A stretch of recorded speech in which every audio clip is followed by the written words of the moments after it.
মাননীয় স্পিকার মহান রাব্বুল আলামিনের নিকট শুকরিয়া জানাই এই মহান সংসদে আসার সুযোগ করে দিয়েছে। আমি গভীর শ্রদ্ধা জানাই স্বাধীনতার ঘোষক শহীদ রাষ্ট্রপতি জিয়াউর রহমানকে। আমি গভীর শ্রদ্ধা জানাই তিনবারের প্রধানমন্ত্রী আপসহীন নেত্রী মরহুমা বেগম খালেদা জিয়াকে। আমি শ্রদ্ধা জানাই মাননীয় প্রধানমন্ত্রীকে। সংসদ নেতা আমাকে নমিনেশন দিয়ে এই সংসদে আসার সুযোগ করে দিয়েছে। মাননীয় স্পিকার, আমার আসন চট্টগ্রাম 14 চন্দনাইশ আংশিক সাতকানিয়া। অনেক সমস্যা, বঙ্গুর অবস্থা। আমার চন্দনাইশে গত 21 বছর কোনো উন্নয়নমূলক কাজ হয় নাই। আমি মাননীয় স্পিকার আপনার মাধ্যমে আহ্বান জানাবো এই চন্দনাইশের আংশিক সাতকানিয়ার প্রায় 2 লক্ষাধিক মানুষ, এই 2 লক্ষাধিক মানুষের জন্য একটা হসপিটাল পর্যন্ত নাই মাননীয় স্পিকার।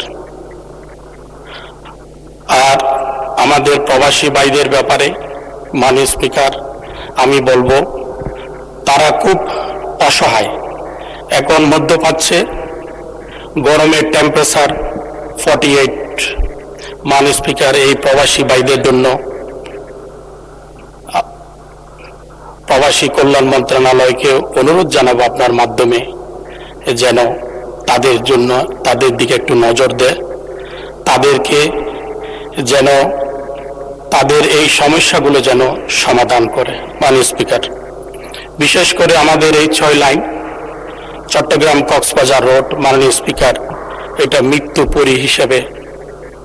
মৃত্যুপরীতে পরিণত হয়েছে। মাননীয় স্পিকার, গত ইন্টেরিয়াম গভর্নমেন্টের সময় প্রায় 82 জন লোক নিহত হয়েছে, 200-র অধিক লোক পঙ্গুত্ব বরণ করেছে। মাননীয় স্পিকার, যত তাড়াতাড়ি পারা যায় এই 6 লাইনের কাজ যদি শুরু করা যায়, তাহলে মৃত্যুপরী থেকে আমাদের দক্ষিণ জেলা এবং চট্টগ্রামের এবং আমাদের এই পর্যটন এলাকা কক্সবাজারের পর্যটনদের জন্য উপকৃত হবে। মাননীয় স্পিকার, এই চট্টগ্রামের রাস্তা হাজার হাজার গাড়ি চলাচল করে, হাজার হাজার লোক পর্যটন এলাকা কক্সবাজারে যায়। মাননীয় স্পিকার,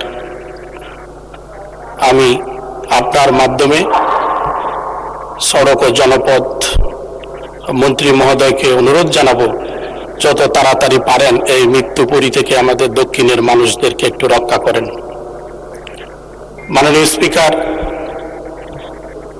এই যে ব্যাংকার ভাইরা, তাদেরকে ইন্টেরিয়াম গভর্নমেন্টের সময় চাকরিচ্যুত করা হয়েছে, তাদের বেহাল অবস্থা। মাননীয় স্পিকার, তাদেরকে পুনরায় চাকরিতে যেন বহাল করার জন্য মাননীয় অর্থমন্ত্রী মহোদয়ের দৃষ্টি আকর্ষণ করতেছি। মাননীয় স্পিকার, সঠিকভাবে তদন্ত করে তাদেরকে যেন। ধন্যবাদ মাননীয় সদস্য। আলোচনায় অংশগ্রহণ করবেন 1 মিনিট। আচ্ছা, ঠিক আছে, 1 মিনিট। মাননীয় স্পিকার, আমার চট্টগ্রাম 14 চন্দনাইশ আংশিক সাতকানিয়া, এটা অত্যন্ত একটা ক্রিটিক্যাল আসন ছিল। মাননীয় স্পিকার, এই নির্বাচন বৈতরণী পার হওয়াতে অনেক ষড়যন্ত্র শিকার হয়ে আজকে আমি সবার দোয়ায় এই মহান সংসদে আসতে পেরেছি। মাননীয় স্পিকার, আমার এলাকায় একজন লোক নিজেকে পণ্ডিত মনে করে এবং নিজেকে নিজে বিখ্যাত মনে করে। মাননীয় স্পিকার, আমি মনে করি মাননীয় স্পিকার, আমার চন্দনাইশের মিষ্টি পেয়ারা বিখ্যাত। এই বলে মাননীয় স্পিকার, আমি আপনাকে ধন্যবাদ জানাই। মাননীয় স্পিকার।